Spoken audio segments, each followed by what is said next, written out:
안녕하세요. 오늘도 사연살롱을 찾아주셔서 감사합니다. 저는 50대 후반의 여성이에요. 많은 분들의 사연을 계속 듣다 보니 제 이야기도 할 수 있겠다는 용기가 생기네요. 늘 듣기만 하는 채널 구독자 입장이었는데 오늘은 제 이야기를 들려드리는 사연자가 되어볼게요. 저는 지금 딸 둘을 두고 있고 곧 60이지만 제 일도 하고 있어요. 제가 결혼을 일찍 해서 첫 딸을 좀 빨리 낳았는데요. 솔직히 말하면 혼전 임신이었어요. 처음 아이를 가진 것을 알았을 때는 무서웠는데 제 안에 다른 생명이 있다는 걸 실감할 때마다 책임감이 커지더라고요. 그래서 제가 생각했던 시기보다 훨씬 빨리 결혼을 하게 됐어요. 저는 그때 대학 졸업을 앞둔 4학년이었고 남편은 대학원에 다니고 있었어요. 저와 남편은 제가 대학 1학년 때 연합 동아리에서 만났어요. 남편은 야구 모자를 쓰고 동아리 모임에 들어오는 저를 보자마자 이 여자다 라고 생각했대요. 첫눈에 반했다나요? 그날 저는 누가 계속 저를 쳐다보고 있어서 신경이 쓰였는데 그게 바로 남편이었어요. 동아리 모임이 다 끝난 후 남편은 저한테 정식으로 데이트 신청을 했고 저도 호감을 느껴서 좋다고 했어요.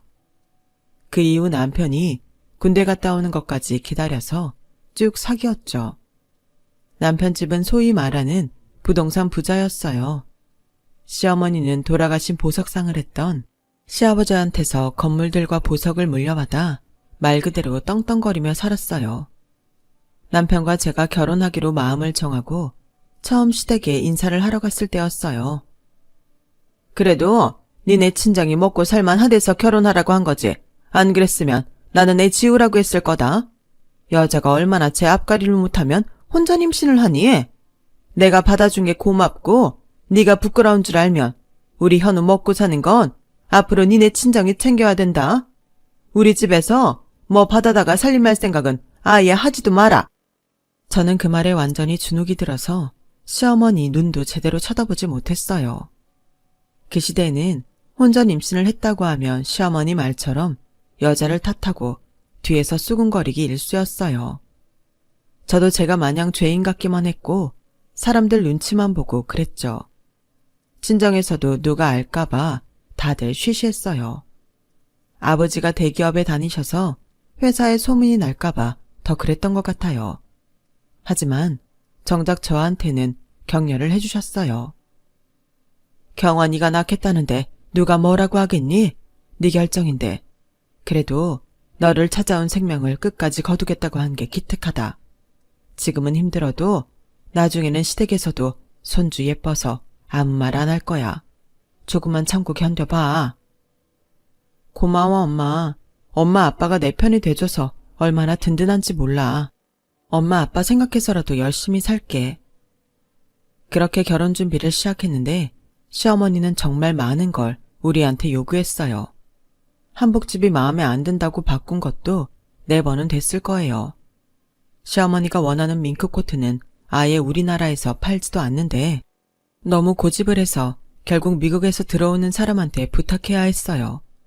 그것만 해도 돈이 너무 나가긴 했죠.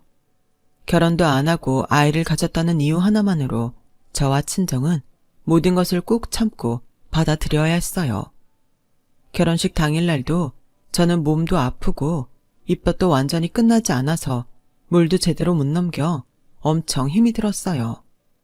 신부 얼굴이 너무 아파 보인다고 메이크업 하는 사람이 얼마나 화장을 하고 또 하고 고쳤는지 몰라요. 그런데도 시어머니는 저보다도 새빨간 립스틱을 바르고 총천연색의 화려한 비녀를 꽂고서 자기가 주인공인 양 온통 활개를 치고 다녔어요. 아무튼 시작부터 마음에 쌓이는 게 많은 결혼 생활이 시작됐어요. 시어머니는 자신이 말한 대로 정말 10원 한 장 주지 않았어요. 이건 자기 말이 빈말이 아니라는 걸 증명하려는 건가 싶을 만큼 그랬어요. 남편은 공부만 할 줄 아는 사람이었고 저는 임신 중이라 취직이 어려웠어요. 결국 시어머니가 원하는 대로 저희의 경제생활은 친정이 모두 떠안게 됐어요. 친정 부모님은 임신한 제가 안쓰러워서라도 뭐든 보태려고 하셨어요. 저는 설마 처음에만 이러고 좀 지나면 시댁에서도 다만 남편 용돈이라도 주겠지 라고 막연하게 생각했어요. 그런데 반년이나 시댁에서 남편 용돈은커녕 아무것도 보태주지 않고 거기에 더해서 다음 학기 등록금까지 보내지 않자 저는 화가 났어요. 어머니 진짜 당신 학비 우리 집에서 내라고 하시는 거야? 당신 아들 공부하는 건데 그건 어머니가 주셔야지. 결혼 전에 엄마가 다 이야기했는데 왜 그래? 당신 친정에서 우리 생활은 다 책임지라고 했잖아. 그건 생활비 이야기지. 당신 학비까지 들어간 건 아니잖아. 그걸 그렇게 알아들으면 안 되지. 내 공부는 우리 생활 아닌가? 아니, 얘기가 왜 그렇게 돼? 암만 그래도 당신 학비까지 친정에서 내라는 건 너무하는 거 아니야? 네가 잘못 알아들어 놓고서는 이제 와서 너무하네 뭐네 그런 말을 하고 그래. 기분 좀 그러네. 당신도 당신이다. 아니, 어머니 뜻이 그런 거 알았으면 당신이 공부 좀 열심히 해서 장학금이라도 탈 생각을 해야지. 아무리 학생이라도 집에 부인이 배 나와서 있는데 어떻게 그렇게 태평하게 돈 한 푼 어디서 불려올 생각을 안 해? 저는 어머니한테도 화가 났지만 남편의 태평무사한 태도와 뭐든 친정에서 받으려는 심보가 더 기분이 나빴어요. 지금 벌써 이거 갖고 그러면 어떡하냐? 우리 형은 형수 집에서 돈 다 대줘서 미국에서 박사까지 했는데 내가 유학을 간다고 했어. 박사를 한다고 했어. 그냥 한국 대학원 공부 갖고 벌써 이렇게 잔소리야. 그건 형님네 일이고 우리는 우리지. 아니, 그런데 어머니는 아주버님도 당신도 왜 다 친정이 책임지라고 하는 거야? 형님도 결혼 전에 그거 알았어? 나나 형이 잘 돼서 혜택 보는 건 어차피 당신하고 형수잖아. 내가 잘 되면 당신이 그 덕에 편하게 사는 거니까. 형도 국제 변호사 돼서 형수 맨날 사모님 소리 듣고 살잖아. 그리고 우리 엄마가 니네 집이 좀 사니까 사위 잘 되라고 해주라는 건데 그 정도는 해주는 게 당연한 거 아니야? 나도 교수가 돼서 당신 사모님 소리 듣게 해줄게. 진짜 교수가 되고 싶으면 박사까지 가야 되는데 지금처럼 공부하면 안 돼.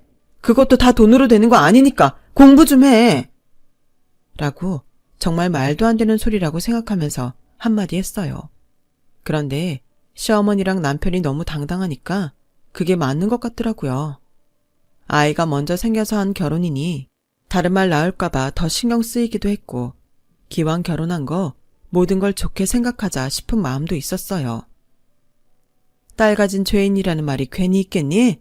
사돈이 그런 계산이 빠른 양반인가 보다. 어쨌든 박서방이 얼른 공부를 끝내야 교수든 회사원이든 될 테니 일단 그것만 생각해보자.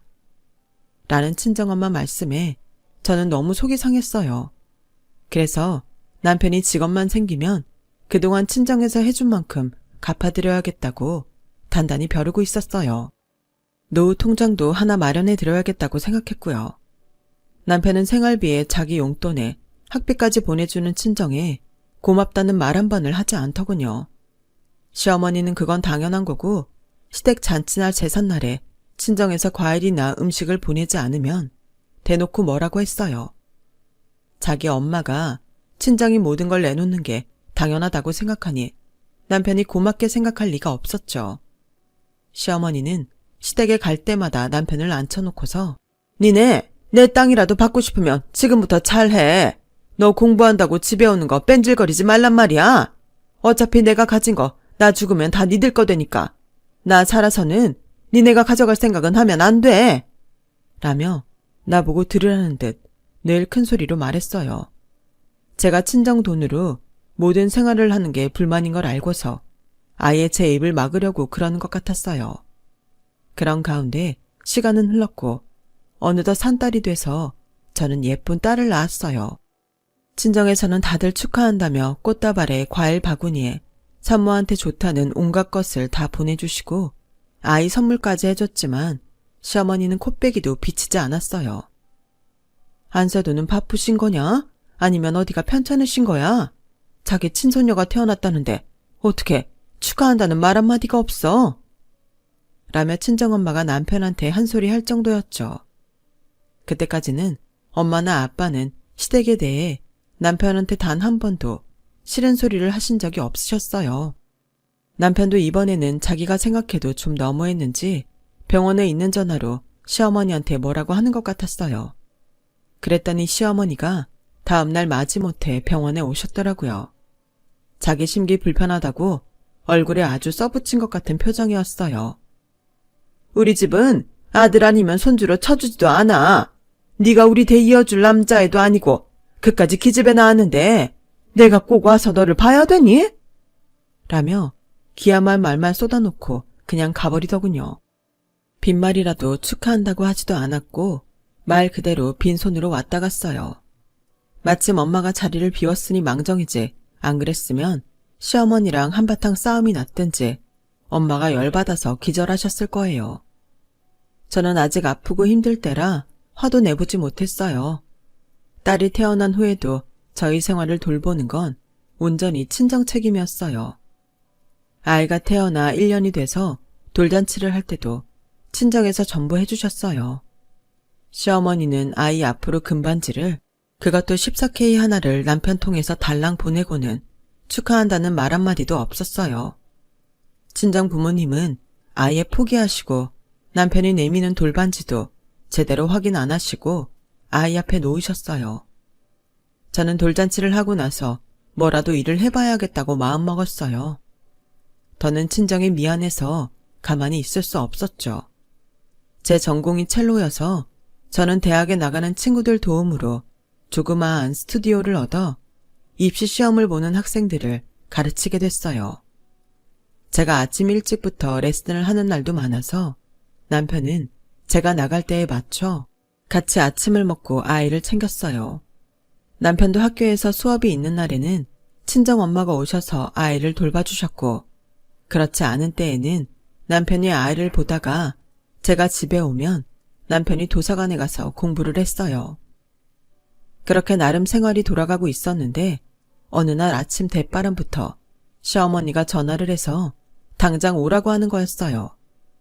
아무리 생각해도 시댁에 행사나 잔치도 없고 제사도 없는데 무슨 일인가 싶어서 궁금하더라고요. 서둘러서 시댁에 갔더니 시어머니는 저를 보자마자 쓰레기통을 제 머리 위에 쏟아붓는 거였어요.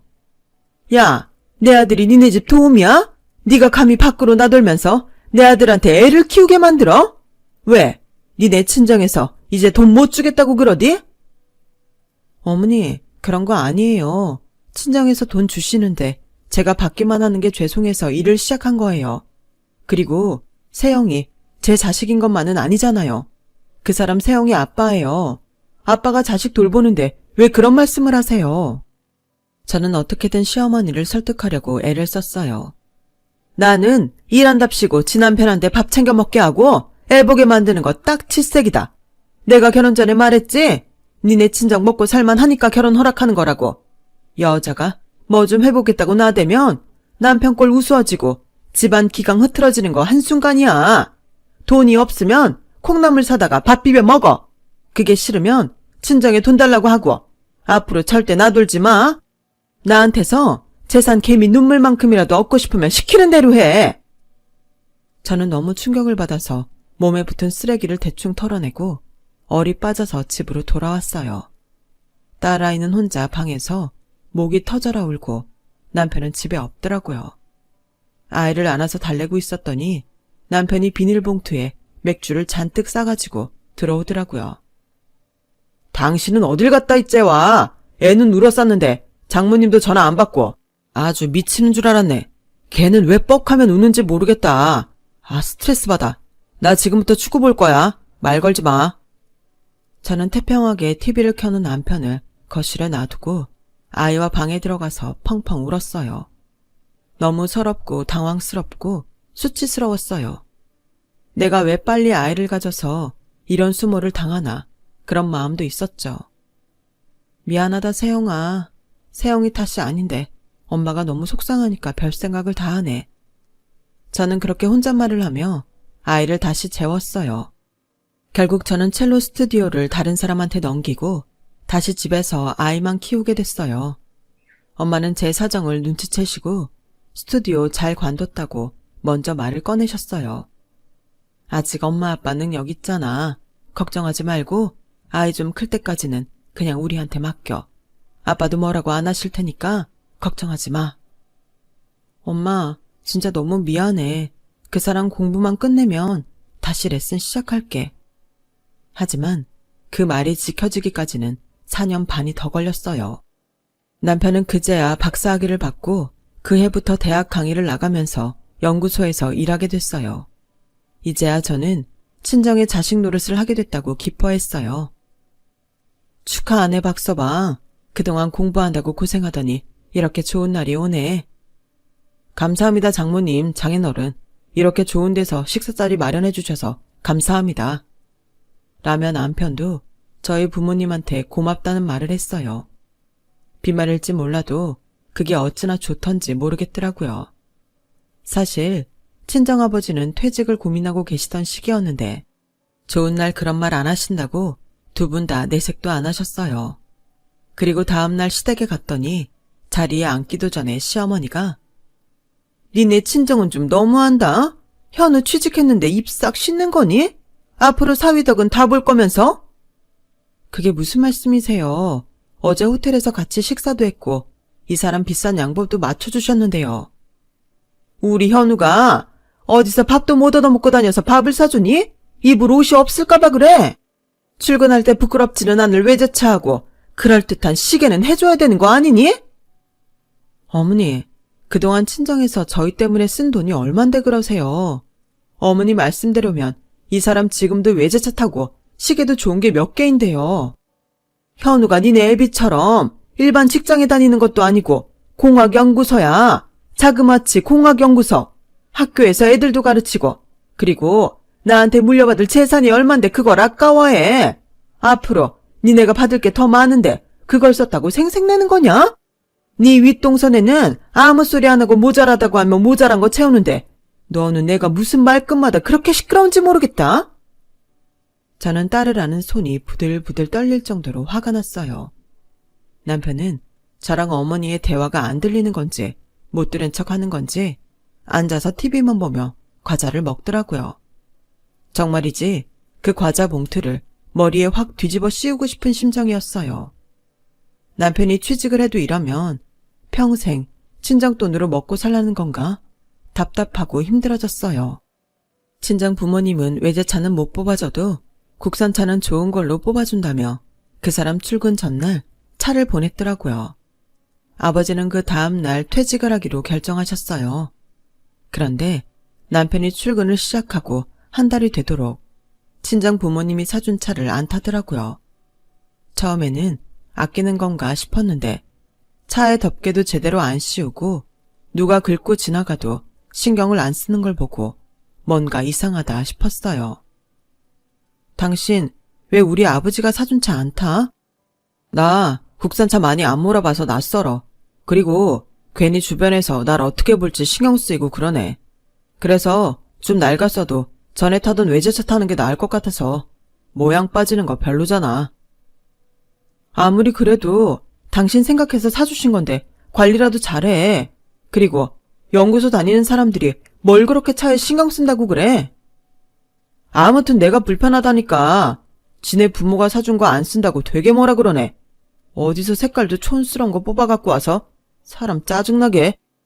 뭐가 어째? 지금 그게 장인 장모한테 할 소리야?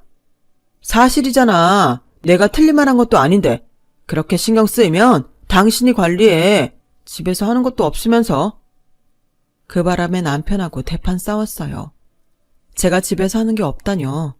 지금까지 자기 뒷바라지 다 하고 힘들지 않게 하려고 자기 핏줄 키우는 것도 눈치 보면서 했는데 말이죠.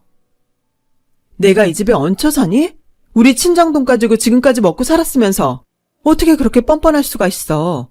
나 당신 입에서 먼저 장인 장모 용돈 드리자는 말 나오기 기다렸어.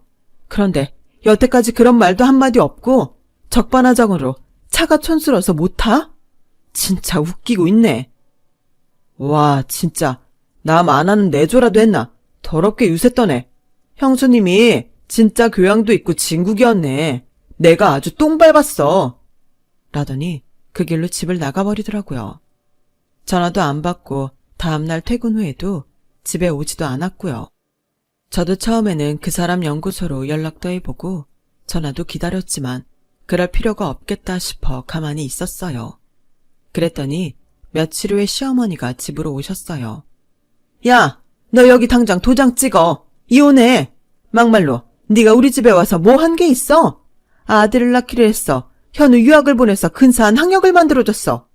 고작 한 거라고는 대학원 졸업하고 취직시킨 거잖아. 네가 빨리 부려먹으려고. 그리고 니네 애비 엊그제 퇴직했다며? 지금도 내 아들 취직 선물을 국산차밖에 못 타주는 양반이? 앞으로는 내 아들 먹여 살릴 수다 있겠니? 그럼 내가 왜 널 더 보고 있어야 되냐? 나는 우리 상대가 되는 애만 재산 물려줄 거야. 너네는 내 거 받을 자격이 없어. 네 딸한테 내 덕보게 할 생각 하지 마. 이런 게 진짜 등골 빼먹고 버린다는 거죠. 하지만 그때는 그런 것보다도 너무 지긋지긋하니 당장 헤어져야겠다는 생각만 들었어요. 이태껏 살아온 게 너무 분하고 억울했지만 그렇다고 더 참고 살다가는 저만 더 불행해질 것 같았어요.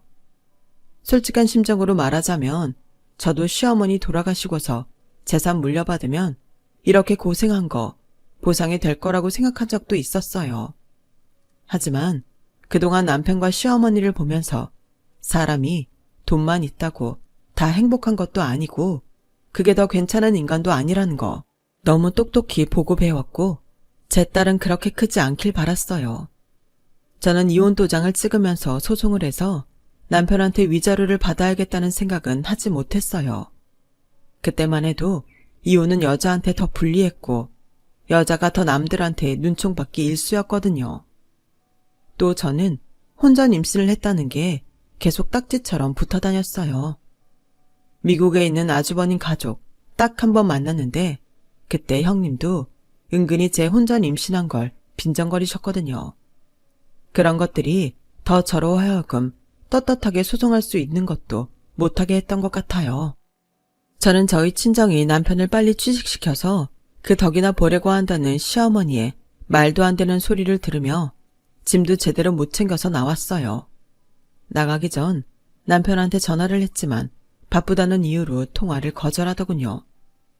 저는 친정으로 가는 택시 안에서 아이를 꼭 안고 눈물을 안으로 얼마나 삼켰는지 몰라요. 친정에 오니 아버지는 여기저기 다른 직장을 알아보러 다니셨고 엄마도 값이 나가는 걸 전부 처분하고 결혼 예물도 내다 놓으셨더라고요. 알고 보니 저희 집에 돈을 대준다고 무리를 좀 하셨던 거였어요. 아버지 월급이 많기는 했지만 저한테 그냥 생활비만 주는 게 아니라 사위 용돈에 학비까지 전부 대주고 외손녀 선물까지 신경 쓰셨으니 집에 있던 돈도 없어지는 게 당연했죠. 게다가 여동생 대학 등록금도 보태셨으니까요. 저는 집에 너무 미안해서 고개를 들 수 없었어요. 저는 일단 되는 대로 친구들을 통해 학생들을 받아서 레슨을 했고 집 근처 음악학원에도 취직을 했어요. 제 상황에서 할 수 있는 일부부터 해보기로 한 거죠. 주어진 일에 열심히 하다 보면 답이 나오겠지 하며 학생들 가르치는 데에 최선을 다했어요. 그러다 보니 제가 가르친 학생들이 예중예고에 거의 다 붙었고 학원에서도 제가 잘 가르치고 학생들한테도 잘한다며 원장 선생님이 많이 좋아했어요. 보너스도 많이 받았고요. 결혼하고 6년 가까이 친정 부모님 돈으로만 살다가 제 힘으로 벌어서 집에 보태니까 당당하고 뿌듯했어요. 엄마, 그래도 내가 입소문이 나서 학생들 개인 레슨이 많이 생겼어. 다음 달부터는 좀 더 많이 보탤 수 있을 것 같아. 우리 같이 조금만 힘내자, 엄마. 이런 말하는 게 너무 염치 없긴 한데 내가 이렇게 쫓겨나면 안 되는 거였는데 그동안 엄마 아빠가 쓴 거 어떻게든 돌려받고 그 집에서 나오든지 했어야 됐어. 그런 말 하지 마. 우리는 그 돈 돌려받을 생각으로 니들 준 거 아니야. 어쨌든 그것 때문에 너하고 세영이가 그동안은 편히 살 수 있었잖아. 네 말대로 우리 조금만 힘내보자. 또 좋은 날이 오겠지. 그동안 우리 세영이는 힘든 거 모르게 잘 키우자. 엄마의 말씀은 제게 너무 큰 위로와 격려가 됐어요. 3년 정도 시간이 흐르고 저는 그동안 모은 돈으로 음악학원을 인수했고 아버지는 전 회사에서 이사를 하시던 분이 차린 기업에 고문이사로 들어가시게 됐어요. 그러면서 저희 집은 다시 안정을 찾았고 딸아이도 갈수록 예쁘게 컸어요. 얼마 후 저는 아버지 회사 거래처인 외국의 기업 사람을 만나게 됐어요. 건너 아버지한테 선자리가 들어왔고 엄마가 만나보길 원하셨거든요. 경원이가 결혼이라면 학을 뗀 거 잘 알지만 그래도 좋은 사람이면 혼자서 아이 키우는 것보다는 나을 것 같아서. 부모님이 걱정하시는 것도 잘 알고 있었기 때문에 저는 알겠다고 했어요. 선자리에 나가서 남자를 만나보니 생각보다 더 수수하고 괜찮은 사람이었어요. 그 사람도 한 번 이혼을 했다고 하더군요. 비슷한 처지이다 보니 공감대 형성이 잘 됐고 부모님한테 말하기 어려운 것도 편하게 털어놓을 수 있었어요. 그 사람도 저랑 똑같다고 하더라고요. 부모님은 그래도 이혼을 모르고 사셔서 다 이해는 못하시는 것 같아요. 경아 씨하고 이야기하고 나면 속도 후련하고 이해받는 기분이 들어서 좋아요. 저희는 자연스럽게 사귀게 됐고 그 사람은 결혼을 하자고 했어요. 저희 부모님은 사돈 되게 원하는 거 없는 분들이세요. 오히려 주셨으면 주셨지. 그럴 분들 아니니까 걱정 마세요. 제가 전시댁 이야기를 한 적이 있기 때문에 남자는 저를 안심시켰어요. 하긴 남자 집도 여자 쪽에서 하도 돈 내서 헤어졌다는 이야기를 들었어요. 어쩌면 비슷한 처지의 두 집이 이렇게 연이 되려고 만났나 보다. 그런 생각도 들었죠. 저희는 결혼을 약속하게 됐고 친정 부모님도 좋아하셨어요. 하지만 초등학생인 딸이 이 상황을 받아들일지 걱정이 됐어요. 엄마, 나는 새아빠가 생겨서 좋아. 그 아저씨 아빠보다 친절하더라. 엄마도 되게 좋아하는 것 같아. 나는 엄마 결혼 찬성이야. 고마워, 세영아. 엄마가 너한테 더 잘할게. 나 어릴 때였지만 할머니가 엄마한테 못되게 군 거 다 알아. 라는데 저도 모르게 눈물이 줄줄 흘렀어요. 제가 거기 살면서 어린 딸에게 얼마나 많은 상처를 준 건지 그동안 잘 몰랐거든요. 딸도 어린 나이에 할머니만 오면 눈치 보고 아빠랑 둘만 있을 때에는 발소리도 못 내고 있었다는 걸 알고 아이한테 너무 미안해서 밤새 딸을 안고 자며 눈물을 흘렸어요. 그렇게 양가 모두의 축복 속에 재혼을 하고 저는 다음 해에 딸을 낳았어요. 아버지는 회사에서 계속 이사로 자리를 지키셨고 남편도 계속 승진을 해서 독일 본사로 옮길 수도 있다는 말을 들었어요. 중학생이 된 딸은 아빠처럼 된다며 영어와 독어 공부를 열심히 했죠. 둘째 딸은 저를 닮아서 음악에 소질이 있었고요. 아이들을 위해 해외로 나가는 게 좋을지 고민하고 있는데 저한테 큰 음악학원을 인수하지 않겠냐는 제안이 들어왔어요. 김 원장님, 학원 운영 능력이 보통이 아니신데 같이 해봤으면 해요. 제가 혼자서 할 자신은 없고 딱 원장님 같은 분이 계시면 좋을 것 같아요. 라며 그 학원을 받은 원장이 이야기하더라고요. 저는 그동안 많은 아이들을 레슨해서 예고에 보낸 경험이 있기 때문에 좀 해보고 싶은 욕심도 있긴 했어요. 저는 이 일을 남편한테 상의했어요. 그럼 일단 시작해봐. 독일에 들어가는 건 나중에 해도 돼. 근데 당신도 그거 기회가 항상 오는 게 아닌데 괜찮겠어? 실은 세희가 자기 지금 독일 가면 친구랑 헤어진다고 싫대. 그것도 그렇고 당신도 해보고 싶은 일이 있다니까 좀 미루면 어떤가 싶어. 나보다 선배도 있어서 내가 안 될 수도 있어. 저와 남편은 그럼 먼저 2년 정도 해보자고 하고 그 원장한테 같이 해보자고 연락했어요. 남편은 저희가 같이 할 사업 계획서와 계약서를 꼼꼼히 봐줬고 서로에게 불공평한 게 없는지도 살펴보더라고요.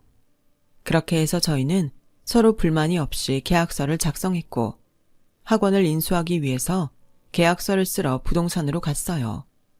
학원 원장은 상가짜리 주인은 따로 있다며 자기도 그만두지만 그 주인도 자리를 파는 거라 그 사람하고 계약을 해야 한다더군요. 저희가 상가짜리 주인을 기다리는데 30분이 넘어도 오지를 않더라고요. 저희가 다른 날 올까요? 일정도 있는데 너무 기다리는데요. 라고 제가 말하자 중개사는 당황해서 연락을 했어요. 그때 마침 웬 할머니가 불이 나게 부동산 안으로 들어왔어요. 차가 너무 막혀서 생각보다 늦었어요. 라는 목소리에 저는 완전히 얼어버릴 뻔했어요. 진짜 꿈에도 다시 만나기 싫었던 시어머니였거든요. 시어머니는 처음에는 저를 몰라보다가 나중에 알아보고는 입을 다물지를 못하더라고요. 네가 여기 어떻게 왔어? 왜 여기 있는 거야? 이분들이 그 상가 계약할 분들이에요. 라고 중개사가 말하자 시어머니는 눈이 동그래져서 아무 말도 못하더라고요. 원장님, 이 자리 다시 생각해보죠. 저는 안 하겠습니다. 선생님, 갑자기 왜요? 저분하고 혹시 아는 사이세요? 그런 건 말도 하고 싶지 않고요. 다른 학원 봐두신 데 있으면 하고 아니면 정말 죄송하지만 없던 일로 하죠. 저 여기는 못합니다. 아이, 갑자기 왜 그러실까? 여기 사장님이 늦으셔서 화나셨나?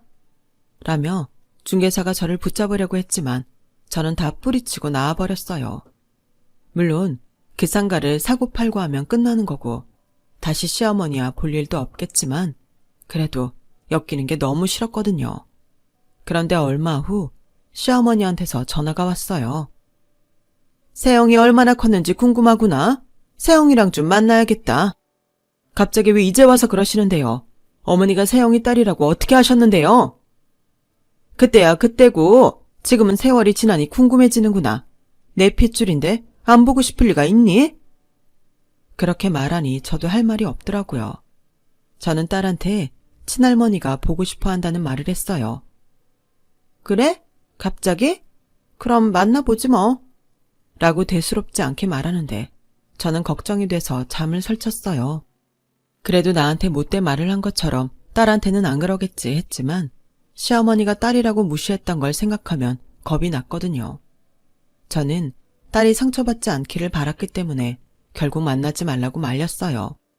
만약에 내가 지금 안 만나면 계속 또 만나자고 할지도 모르잖아. 내가 만나보고 계속 봐도 좋은지 어쩐지 결정할게. 라는데 어찌나 어른스러운지 제가 그동안 딸을 너무 어린 애로만 생각하고 있었나 싶더라고요. 그래도 걱정이 되는 건 어쩔 수 없어서 저는 몰래 따라가서 두 사람이 말하는 소리가 들릴 구석에 앉았어요. 시어머니는 딸을 보더니 반갑게 웃으며 손을 잡더라고요. 그리고는 딸이 먹겠다는 음료수와 빵을 시켜주더니 이렇게 말하는 거였어요. 너 태어났을 때부터 학교 들어가기 전까지 살던 데가 할머니가 마련해준 집이야. 그러니까 할머니 덕에 네가 먹고 살았다고. 그러니까 그거 네가 잊지 말고 이 할머니한테 갚아야 돼. 네가 엄마한테 말 좀 잘해서 학원 계약 좀 되게 해줘. 언제 또 사람이 나설지 모르는데 마냥 기다릴 수만은 없거든. 지금 따로 산다고 해도 너랑 우리는 같은 가족의 일원이야. 그러니 우리 가문을 위한 일을 해야 되지 않겠니? 그게 이 할머니한테 네가 어릴 적 은혜를 갚는 길이다. 아니 무슨 저런 말도 안 되는 이야기를 하는지 화가 치밀었어요. 제가 자리에서 벌떡 일어나 쫓아가려는데 딸아이가 시어머니를 똑바로 쳐다보며 이렇게 말하더군요. 학생은 공부 잘하면 그게 어른한테 은혜를 갚는 거라고 생각해요. 저 지금 공부 잘하고 있어요. 저희 반 1등이에요. 그러니까 제가 더 할머니한테 갚을 건 없어요. 그리고 할머니 상가는 할머니가 엄마랑 협상을 잘하세요. 어른들 할 일을 저한테 떠넘기는 것도 좋은 건 아니라고 생각해요. 요새는 학교에서 그렇게 교육시키니? 공부 잘하는 건 좋다만 그게 할머니한테는 별 소용이 없잖아. 할머니한테 도움이 되는 걸 해줘야지. 라는데 갑자기 어디서 남편 목소리가 들렸어요. 그건 아닌 것 같습니다, 어르신. 저는 너무 놀라서 남편 옆으로 다가갔어요. 시어머니는 저와 남편을 보더니 표정이 험악해졌죠. 이게 무슨 일이야? 오늘 세영이 너만 나오는 거 아니었어? 저 사람이 지금 네 아빠야? 네, 제가 세영이 아빠 맞습니다. 아이가 친할머니 만나러 간다는데 이 사람이 밤새 잠도 못 자고 계속 왔다 갔다 하고 불안해하더군요. 친할머니인데 왜 그러나 싶어서 걱정이 돼서 몰래 와봤더니 집사람이 왜 그랬는지 이해가 됩니다. 이런 할머니를 내 소중한 딸이 만날 걸 생각하면 저도 그랬을 겁니다. 뭐라고? 친핏줄이 아니라 그런가? 애 교육이 안 좋은 말만 하는 것 같은데 이러니까 애가 뭘 보고 배웠겠어? 할머니가 어른다워야 아이도 존경을 하죠. 저는 세영이가 틀린 말했다고 생각 안 하는데요. 예의 바르게 말 잘했고요. 무턱대고 자기네 집사람이니 엄마한테 말해서 상가 계약하게 만들라는 게 자기 소녀한테 할 말씀은 아니죠.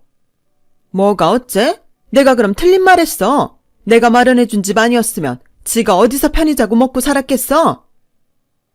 할머니 집 없었으면 우리 외할머니가 다 해줬겠죠. 집 빼고 다른 거 다 외할머니가 해주셨잖아요. 엄마랑 제가 아예 외할머니 댁 들어가니까 더 편하고 좋던데요. 라고 딸아이가 똑부러지게 말하자 시어머니는 부들부들 떨었어요. 참 가관이다.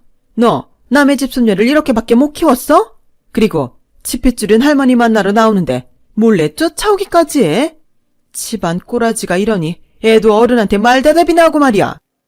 당신처럼 사돈 집에 자식들 인생 전부 얹어서 살게 하는 사람이 집안 꼬라지 운운해요? 당신 왜 저 이혼시켰어요? 우리 아버지 퇴직하고 더는 당신 아들 먹여 살릴 수 없을 것 같으니까 이혼 서류 갖고 와서 도장 찍게 했잖아요.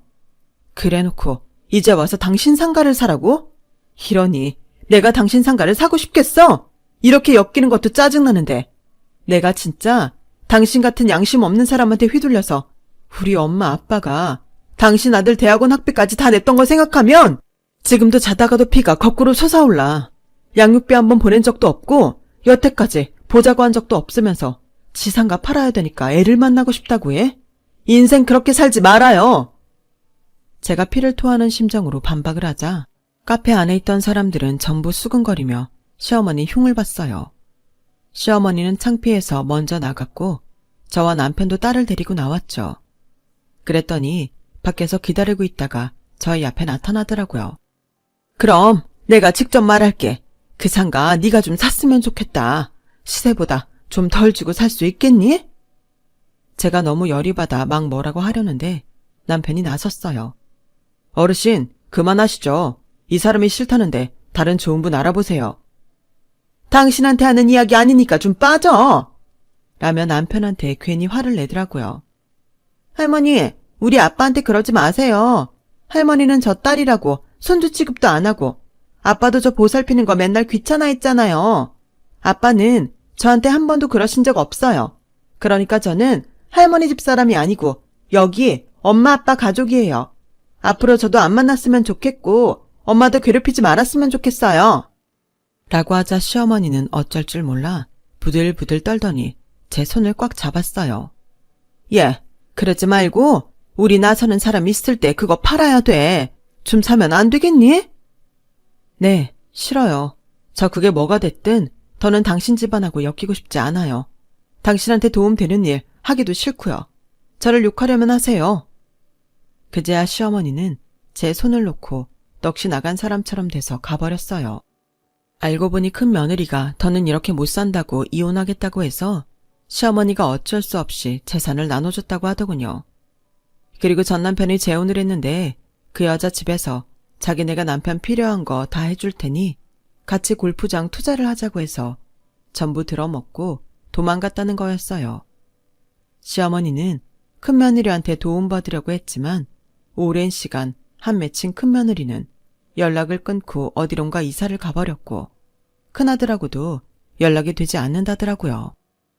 전 남편도 회사 그만두고 골프장 사업한다고 했다가 완전히 당해서 아무것도 못하고 어정쩡하게 있다고 해요. 그래서 자기 앞으로 남은 상가 하나 처분하려고 저렇게 애를 쓴다는 거였어요.